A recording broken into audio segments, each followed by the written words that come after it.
விஜய் அவர்களுக்கு வந்து சிக்கல் இருக்கு அப்படின்னு சொல்றீங்க. நிச்சயமா அதிகமான சிக்கல் இருக்கு. விஜயை சுற்றி இருப்பவர்கள் எல்லாமே வந்து செயற்கையானவர்களாக முன்பு வச்சு புகழ இருக்கிறாங்களே ஒழிய உண்மையான ஆத்மாக்கள் இல்லை. இப்போ விஜய் அவர்களுடைய ஜாதக கடத்துல எந்த விஷயம் விஜய் அவர்களுக்கு பலமா இருக்கு, எந்த விஷயம் ரொம்ப பலவீனமா இருக்குது ஐயா? இப்பதான் அவர் வாழ்க்கையை ஆரம்பிக்கிறார், நிகழ்ச்சிகள் வாழ்க்கை. அதுல வந்து பித்ருஸ்தானமும் கெட்டு போச்சு, 4ஆம் இடம் சுகஸ்தானமும் கெட்டு போச்சு. ஒரு வாரமா நல்ல நிகழ்ச்சிகள் வந்துட்டு இருந்தால் கூட இது நிலைத்திருக்க வேண்டும் என்பது எனது பிரார்த்தனை. ஆனால் நிலைத்திருப்பது கேள்விக்குறி. ஏன் அப்படி சொல்றீங்க? இப்படி ஒரு தியாகம் பண்றவன் வந்து இது வரைக்கும் வரல. திமுக வந்து 100க்கு 100 500% கெடுக்கிறது தான் போகும். எங்க பேசணும்னு தெரியல. அவர் வளர்ந்திருக்காரு, எவ்வளவு உடம்புக்குள்ளேயே மூளை வளரல. ஒருத்தர் பிரச்சனை கொடுக்கறது ஆசை அவளுக்கு. ஆன்மீகத்தை நீ கடைபிடிக்காம இருக்க முடியுமா? உங்க அம்மாட்ட சொல்லு முதல்ல போய். அந்த அம்மா மந்திரவாதி துர்கா ஸ்டாலின். ஆச்சரியமா இருக்கு ஐயா நீங்க கேட்க. திருவன்காலம் அந்த அம்மாவுக்கு தெரியாத மந்திரமே கிடையாதுங்க.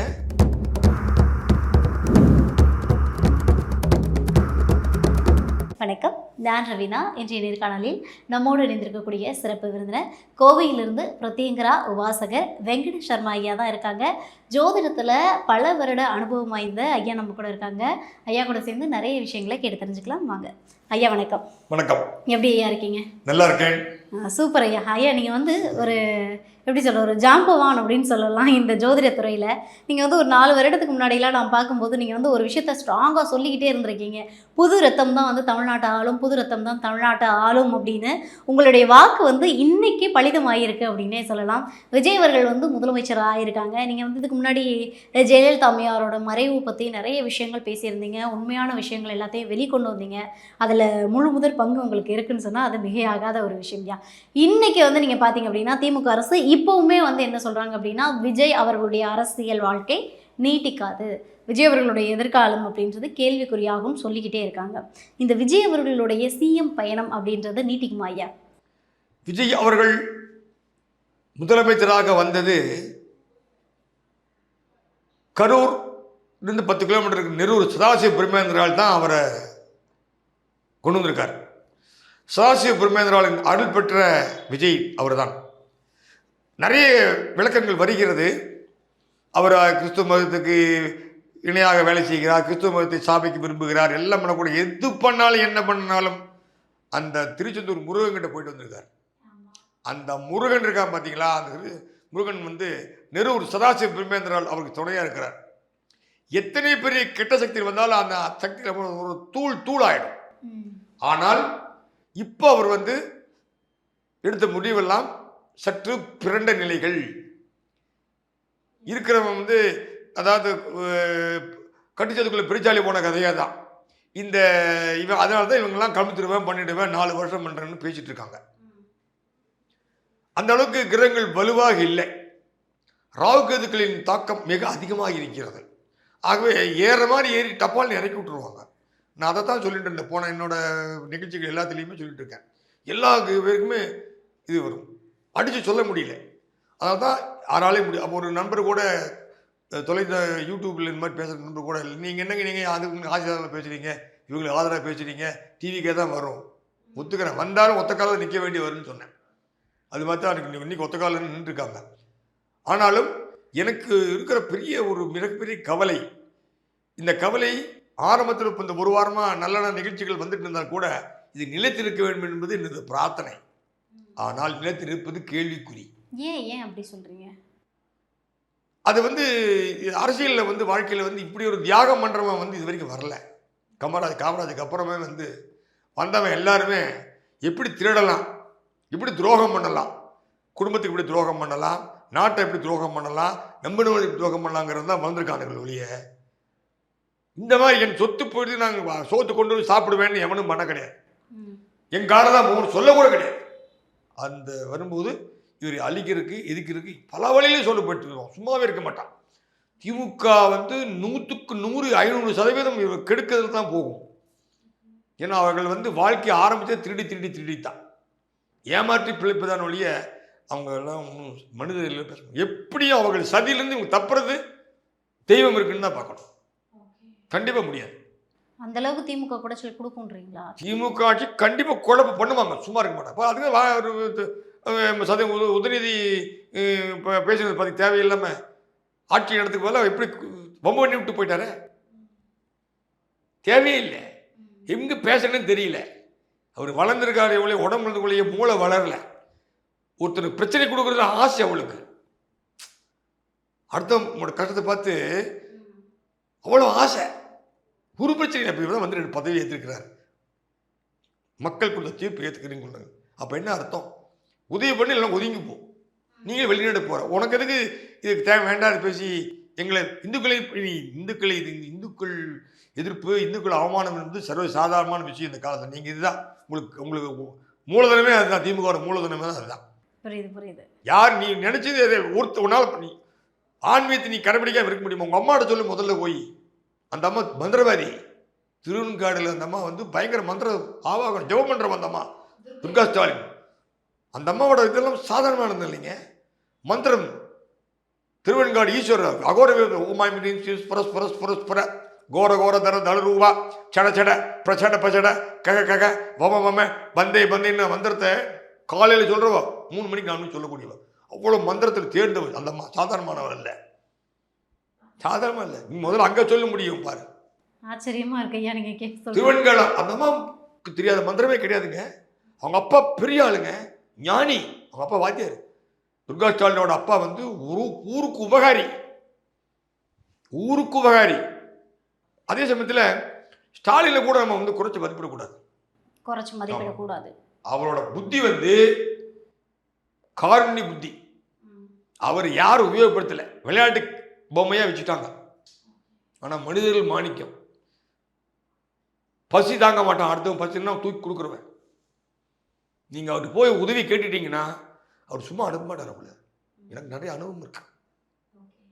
உங்களை பசிக்கு சாதம் போட்டு உனக்கு என்னென்னு கேட்டு பணத்தை கொடுத்து பஸ் ஏற்றி விட்டு அந்த எந்த ஊரில் இறங்குறாரோ அந்த இறங்குறவனுக்கு கொடுத்து பேச வைக்கிற ஆள் அந்த ஆள்.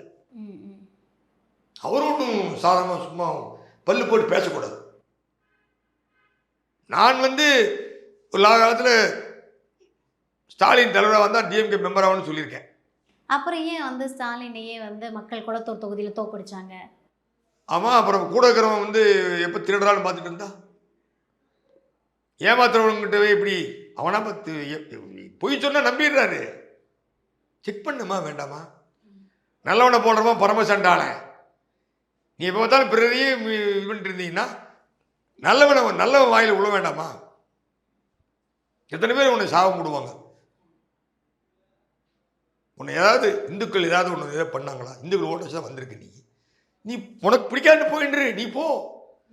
மற்றவங்க மாதிரியே பண்ணுறாங்க. எனக்கு முஸ்லீம் நண்பர்கள் இருக்கிறாங்க, எனக்கு குருநாதரே முஸ்லீம் தான். நான் காலையில் தினம் சொல்கிறேன், பிராமணன் நான். ஆனால் கூட காலையில் இருந்ததுன்னு பிஸ்மில்லா இறைமா நிறையும் சொல்லாமல் என் மலையை ஆரம்பிக்கிறது கிடையாது. அது எவ்வளோ பெரிய மந்திரம் சொல்ல தெரியுமா? எந்த மதமும் மனிதத்தை அழிக்க சொல்லவில்லை. நோ ரிலிஜியன் டீச்சர்ஸ் இல். இன்னைக்கு வரைக்கும் எந்த மதமும் எவனை வெட்ட சொல்லலை. அதில் நான் நம்பிக்கையாக இருக்கேன். எனக்கு கண்ணு வலதுகன் ப்ராப்ளம் வந்தபோது நான் அந்தோனியார்கிட்ட போய் எல்லாம் பேசுவேன், எனக்கு எல்லாம் பேசுவேன்னு பாடினவன் நான். எனக்கு நிறைய கிறிஸ்துவ நண்பர்கள் இருக்கிறாங்க, முஸ்லீம் நண்பர்கள் இருக்காங்க. நான் அதனால் சந்தோஷப்படுறேன். எனக்கு எந்த நண்பர்களும் யாரும் எதிரியாக வரல. பகைவனுக்கும் அருள்வா நன்னெஞ்சேன்னு சொல்கிறார் வள்ளலார்.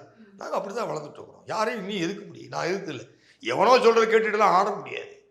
இவர் வந்து சும்மா ஓட்டு அரசியல் நடத்திட்டு இருந்தால் இப்படியே தான் போகும். கடைசியில் கழுது தெரிஞ்சு கட்டெருமா தான் போகும். இப்போ விஜய் அவர்களுக்கு வந்து சிக்கல் இருக்கு அப்படின்னு சொல்றீங்க. நிச்சயமா அதிகமான சிக்கல் இருக்கு. முதலமைச்சர் விஜய் அவர்கள் வந்து என்னென்ன மாதிரியான சிக்கலை சந்திப்பாங்க? இப்போ திமுக அரசா இருக்கட்டும், இல்லைன்னா வந்து அதிமுக அரசா இருக்கட்டும், இருக்க எல்லா பக்கமுமே விஜய் அவர்களுக்கு பிரச்சனை கொடுக்கறதுக்கு தயாரா இருக்காங்க. எல்லா பக்கமும் இருக்கு. துள்ளி சுற்றி இல்லாதே பூ பகுதியே வகையே துள்ளி வருகிறது வேலுங்க மாதிரி, முருகனுக்கு மாதிரி வேல் வரப்போகிறது. ஆனால் விஜயை சுற்றி இருப்பவர்கள் எல்லாமே வந்து செயற்கையானவர்களாக முன்பு புகழ இருக்கிறாங்களே வெளியே உண்மையான ஆத்மாக்கள் இல்லை. ஆத்மாக்கள் வந்தா கூட பிறரை பார்த்து பயப்படுற மாதிரி தான் இருக்கிறாங்க இன்னைக்கும். அதுக்கு இவர் வந்து நல்ல துணிச்சலான புத்தியை கேட்கணும். அவருக்கு தெய்வ பலம் ஜாஸ்தி. அதில் ஒன்றும் இவங்க என்ன பண்ணாலும் தட்டி எடுக்கிறதுக்கு ஆள் இருக்கு. சதாசிவ பிரம்மேந்திரன் ஒருத்தர் போதும். அவர் பிரசனத்தில் வந்தவர். அவர் கடைசி வரைக்கும் எலெக்ஷன் முடிஞ்சு பார்த்த வரைக்கும் 50 சீட்டுக்கு மேலே வராதுன்னு நான் சொல்லிட்டு இருந்தேன். அப்போ பிரசனத்தில் வந்தபோது பிரசனம் நாங்கள் போட்டோம். தேவ பிரசனம் போட்டு பார்த்தபோது நெரூரே வர்றாரு. நெரூர் சதாசிவ பிரம்மேந்திரால் வர்றாரு. இவரே கிட்ட வர கூப்பிடாம எதுக்கே வந்துட்டுங்கன்னா நான் தான் நின்றுக்கிறேன் அப்படிங்கிறார். அதை சொன்னேன் நான் டெலிவிஷனில் பேசும்போது நான் சொல்லியிருக்கேன். போன மாதம் சொல்லியிருக்கேன். இந்த நெரூர் பிரம்மேந்திரா அவர் வந்து இவருக்கு கொடுக்குறதுக்கு இப்போ நெரூரில் போய் தாவேக்கா தோழர்கள் போய் ஜெபம் பண்ணாங்கன்னா ஜெயிக்கிறதுக்கு இதை விட டபுள் மடங்கு வர வாய்ப்பு இருக்குன்னு சொல்லிட்டு விட்டுட்டேன். திமுகவில் ஜெயிக்கணும்னா பிரத்யேகரா ஹோமத்தை பிரத்யேகரா பலிக்கணும்னு சொல்லி, ஏன்னா பிரச்சனைகள் மேலும் மேலும் வராமல் இருக்கிறது அந்த கட்சி காப்பாற்றணுங்களுக்கு வேண்டி பிரத்யேகரா கும்பிட்டா அவளுக்கு சரிசமம் ஆகும்னு சொல்லி. ஆனால் அங்கே ஒருத்தனும் கேட்குற மாதிரி இல்லை. எல்லாம் காசு கொள்ளையடிக்கிறதுல இருக்கிறானுங்க. அவனவன் கொள்ளையடிச்சு ஓடதான் பார்க்குறானுங்க. கடைசி இவரை மாட்ட வச்சு விட்டு போயிட்டானுங்க. உண்மையாக அதுதான். ஓகே, இப்போ நீங்கள் ஜோதிட ரீதியாக நிறைய விஷயங்கள் சொல்கிறீங்க இல்லையா? இப்போ விஜய் அவர்களுடைய ஜாதக கடத்தில் எந்த விஷயம் விஜய் அவர்களுக்கு பலமாக இருக்குது, எந்த விஷயம் ரொம்ப பலவீனமாக இருக்குது ஐயா? சுக்கரன் வந்து அவருக்கு அவ்வளோதான் பேசலை. சுக்கரன் வந்து திரைத்துறை தொழிலில் கொண்டு போய் விட்டான். அந்த சுக்கர வசியம் என்பது அவர் வந்து முன் புகழ்ச்சியை மதித்து, அதாவது மின்னுவதெல்லாம் பொன்னல்லங்கிறத அவர் இப்போ புரிஞ்சுக்கணும். இப்போ தான் அவர் வாழ்க்கையை ஆரம்பிக்கிறார், நிகழ் வாழ்க்கை. அதில் வந்து பித்ருஸ்தானமும் கெட்டு போச்சு, 4ஆம் இடம் சுகஸ்தானமும் கெட்டு போச்சு.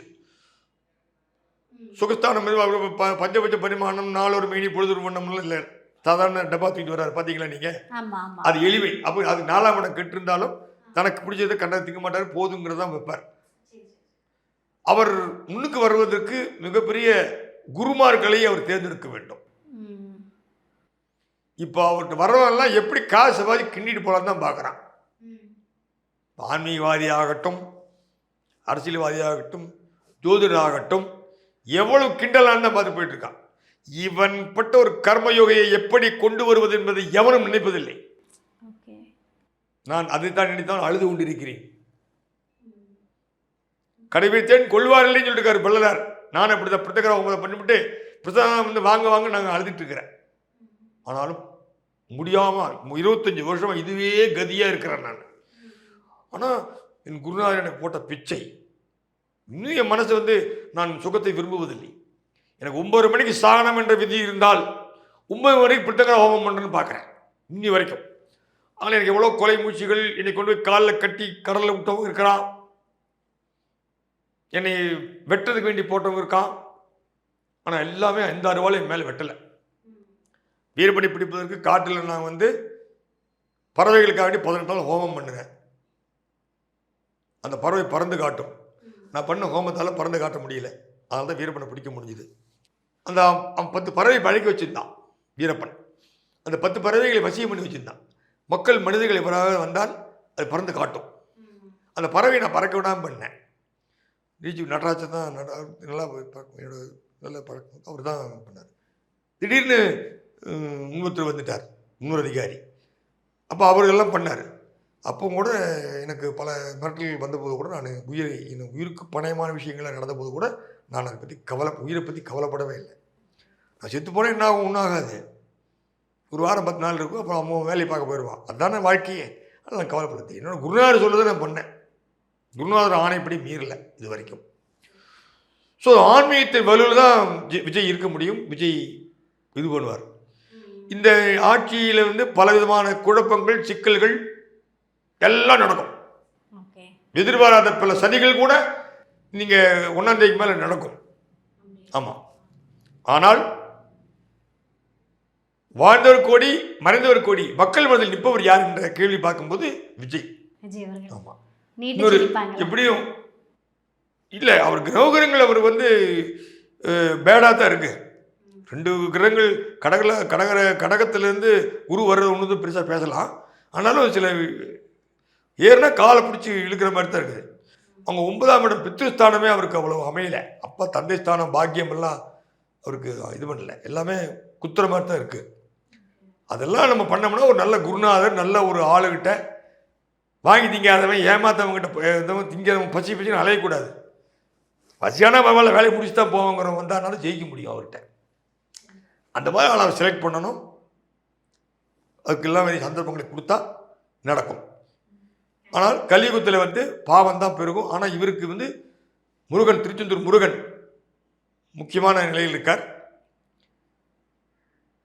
ரெண்டாவது சதாசிவ பிரம்மேந்திரால் நெரூர், அங்கே போய் காலை வச்சுட்டாருன்னா அப்புறம் இந்தியாவில் மிகப்பெரிய ஆட்சி. அந்த ராடன் பண்டிட் அவர் ஜோசி சொன்னதெல்லாம் உண்மைதான். ராடன் பண்டிட் வந்து மிகச்சிறிய கற்றறிந்தவர். ஆனாலும் அவரோட பாணி வேறு, என் பாணி வேறு. ஆனால் சாஸ்திரங்களில் அவர் வந்து நாங்கள்லாம் ஹோமம், மந்திர ஜபங்கள், பிரசனம் இதெல்லாம் போயிட்டுருப்போம். அவரோட வாழ்க்கை தனி, ஜோதி ஜாதகம். ராடன் பண்டிட்டுக்கு கொடுத்தது ஒரு குருவோட ஸ்தானமாக வந்தார், ஒத்துக்கிறேன். அதை வந்து பகிரங்கமாக பண்ணிடக்கூடாது, எல்லாரும் கண்ணு படமாக பண்ணக்கூடாது அப்படியெல்லாம். இப்போ நான் கூட தான் டெல்லியில் பல இதுக்கு போனால் கூட நாங்கள்லாம் எங்கே போன வரோன்னே தெரியாது. சில விஷயங்கள் கலியுகத்தில் வந்து கொஞ்சம் அமைத்து தான் எங்கிட்ட வராது. பகுத்தறிவு பழகனே கிடையாது. மீட்டிங்கில் பேசுவான், பார்ப்பனர்கள் வெட்டு சமுதாயத்தை வம்ச அழிப்பு இன ஒழிப்பு செய்ய வேண்டும் கத்துவான் மீட்டிங்கில். பூங்களை வெட்டு அப்படி இப்படிம்பா. நைட் எங்கிட்ட வீடு வந்து சாமி 90 கொடுங்கம்பா. என்ன உடம்புல திட்டிங்கம்மா. நீ இதை பாப்பா ஆகாது வெட்டுக்கிட்டுன்னு சொன்னேன். சாமி பொழைக்கிற வழிக்கு சாமி, உங்களை ஐக்கியதான் ஒன்றும் சொல்ல மாட்டீங்க, மற்றவனே எங்களுக்கு பிறந்துருவான் இப்படியே சொல்லுவாங்க. எங்கிட்ட வராத பகுத்தறிவு பழகனே கிடையாது. நான் வந்தால் கூட வாங்க உட்காருங்க மரியாதை தான் அனுப்புவேன். ஆனால் நிறைய பேர் வருந்துறாங்க. எங்களை ஐயர்களை திட்டதாக தெய்வத்தை எழுந்தாலும் கூட நேரடியாக வந்து மறைவில் வந்து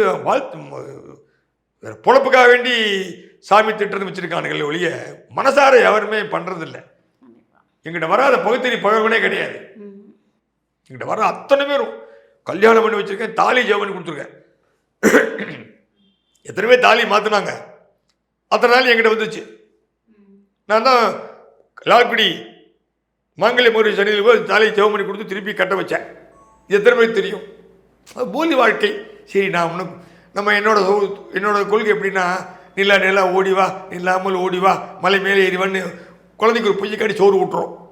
அது மாதிரி இவனுக்கு ஒரு பொய்யை காட்டி நல்ல நம்பிக்கை வரவாப்பமே. அவன் புண்ணியம் வாங்கிட்டு போட்டுமே, நம்ம கெட்டா போகிறோம். தெய்வம் ஒன்றென்று என்றென்று ஏதோ பண்ணிட்டு பத்துட்டுனா இப்போ கோழி முழிச்சு குஞ்சு முடம் ஆகுமா? அவன் புத்தி எப்படி, அவன் வளர்ப்பு எப்படி, அவனுக்கும் சரியானபடி கொடுத்துருக்க மாட்டாங்க ட்ரைனிங். போக போக தெய்வம், ஆன்மீகம், மந்திர சாதனைகள்லாம் சாதாரணமாக வராது. அது போதுமெட்ட மனமே பொன் செய்யும். போதுங்கிறவனுக்கு தான் வரும். வாங்குறவனுக்கெல்லாம் ஆசை. ஜக்கி வாசுதேவே ஆட்டம் ஆடுறாரு, பாட்டம் ஆடுறாரு, அவரால் சக்ஸஸ் பண்ண முடியாது.